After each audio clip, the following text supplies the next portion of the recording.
I was fired because my personal business was taking over my 9-to-5 job. Over the past few weeks, some decisions have been made. Today will unfortunately be your last day. For the last year, I've been trying to run my own agency. My engagement and attention to my 9-to-5 was falling, and the company had started to notice. I was stuck in this endless loop of starting off strong and then falling off, landing me in the same position every time. But I'm seeing this as an opportunity to go all in, and I'm going to be documenting my entire journey from being fired to financial freedom. The goal is to go from $0 to $50,000 a month, and I want to bring you guys along for the journey. Hey guys, today's Friday, the 10th of May. This week's been a bit hectic just with everything going on. I was also in Estonia last weekend. So yeah, just been trying to focus and get as much done as I can. We actually closed a new client, closed them on Monday. So that's for $3,000 a month. They just couldn't afford the full price, so we kind of negotiated a bit. One of my old clients is really annoying me. It was one of the ones that paid, I think he paid $10,000 up front. This is way back in December. And it's just taken so long to launch the campaign because it's kind of he's a middleman between another company. I'm just burning money every month. So the lesson is that we need to have something in the contract that stipulates we need to launch quickly. If it's not launched in say 2 months maximum, then you're going to start being charged whatever amount, just to make sure that we're not losing money. And again, moving forward, it's all these kind of things that we have to learn about, because I think the contract's actually really important. Without that, we haven't got any leg to stand on where any of this stuff's concerned. That brings me to another point. One of the latest client we had, Resonance, I think I called them, they've decided to pause for a month or two, which is really not ideal. And to be honest, when I got the message, I was quite annoyed about that as well. So I spoke to the CEO, and first thing I said was just, do you want to cancel? She said, absolutely not. Very, very happy with the service you're providing. We see this as a long-term partnership. We're just reshaping our sales team, and it doesn't make sense to have this running at the moment. So I thought, okay, cool. Asked her for a testimonial. Thought it was a good time to do that. It's definitely something I need to be doing more of, just to kind of build that social proof and to keep adding stuff like that to my website. I think I mentioned in the last video that we'd hired someone. So her name's Paulina. She started on Tuesday this week, so 4 days ago now. That's taken up a lot of my time as well. How I'm trying to see it is, for the first month, need to really just kind of make sure she's got everything she needs to do her job as well as possible. She's doing really well. It's so far been a very, very good investment. Hey guys, today is Wednesday, the 15th of May. So yeah, I mentioned the last clip that we landed a new client. We're going to call them Block Shift. So Block Shift are around 1 week into their setup process.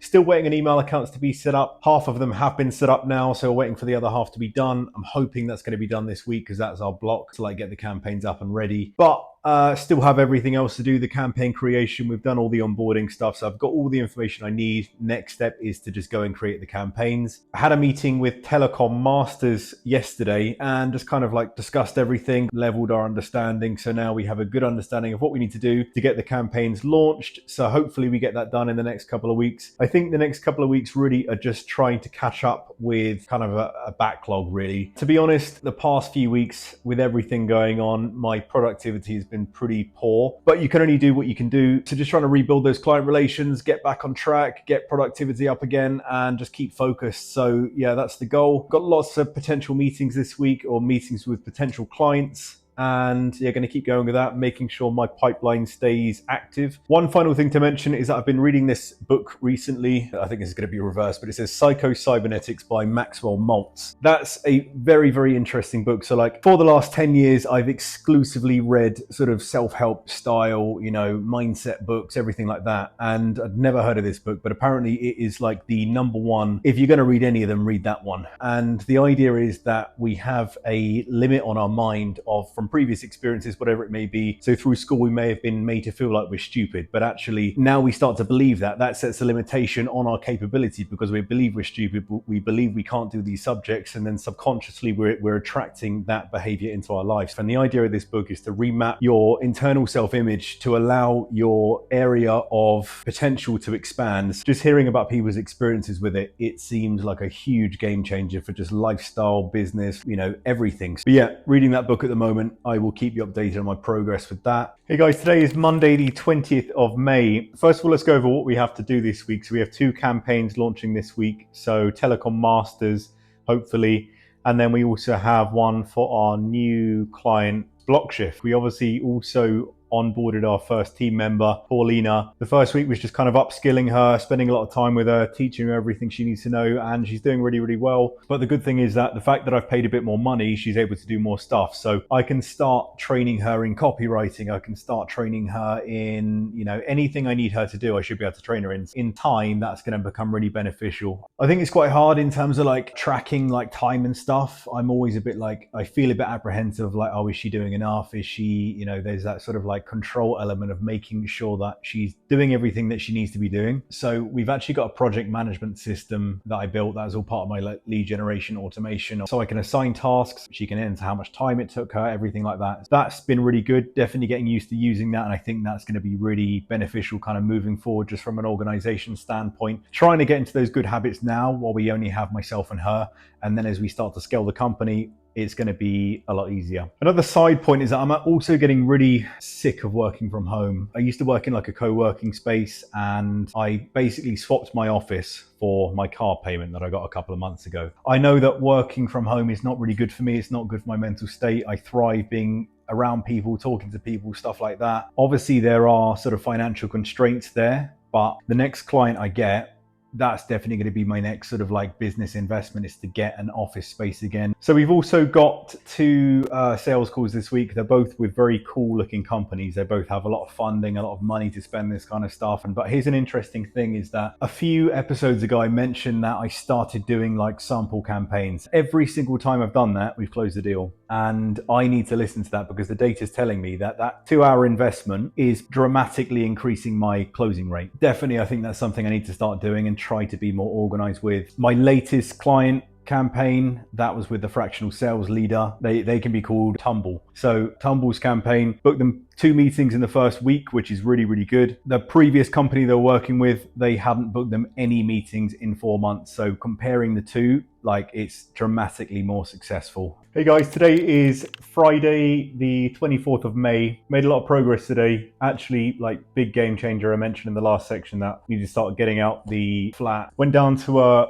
coffee shop and just did some work there for the day, and like, I was so much more productive. We got most of the work done for our new client, Blockshift. Their campaign's going live Wednesday next week. Still need to do one more campaign for them, but for the most part, it's just the same campaign again, just a different targeting. So that's all good. So one of our oldest clients, they are database superstars. So their campaign has been doing like amazingly well, getting like average 5 meetings per week. Really, really good, really big companies there. And then something happened like around a month ago, I'd say, everything just started to slow down. To me, this is like really weird because it doesn't make sense. We're contacting the same kind of category of people. Copywriting's the same, strategy's the same. The only thing I can think of is like deliverability. So the email accounts are like not going, the emails are going into spam. I don't know. I've set up new email accounts. I've been very transparent with him. I think it's very good to have a transparent relationship with my clients, just to be honest and say, hey, look, I think this is what's going on. He's been very happy with us, so I don't want to tarnish that now. Anyway, long story short, we've set up the absolute top tier email accounts. They're like 5 times more expensive. They're going to be ready to go next week. I think, reading between the lines, is a case of if these don't start performing, he's going to churn or he's going to drop off. I need to kind of just spend some time next week, like making sure that the leads are as good as they possibly can be, maybe just doing some research. Maybe there's something else that's causing these people to not respond now. Just need to do everything I can to make sure that we get that back on track. Very conscious of the fact that he might churn. So we'll do what we can and we'll handle that if it comes up. The last thing I want to talk about is like staff members. So I think that I'm probably a very difficult person to work for. I'm a massive perfectionist. I also want everyone that's working for me to be doing perfect work. Now, I'm understanding the fact that, someone takes time to learn, someone takes time to adapt and stuff, but there've been a few like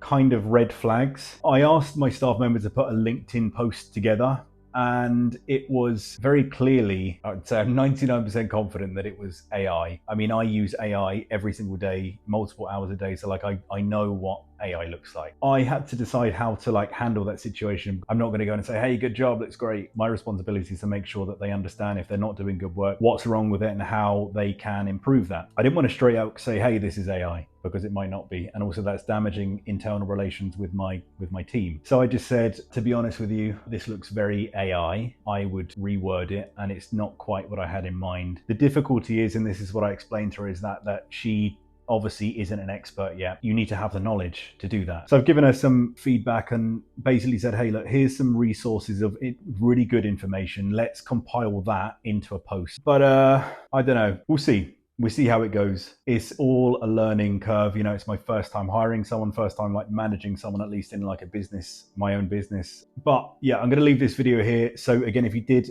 enjoy the video, remember to drop a like, comment, and subscribe, and I will see you guys in the next one.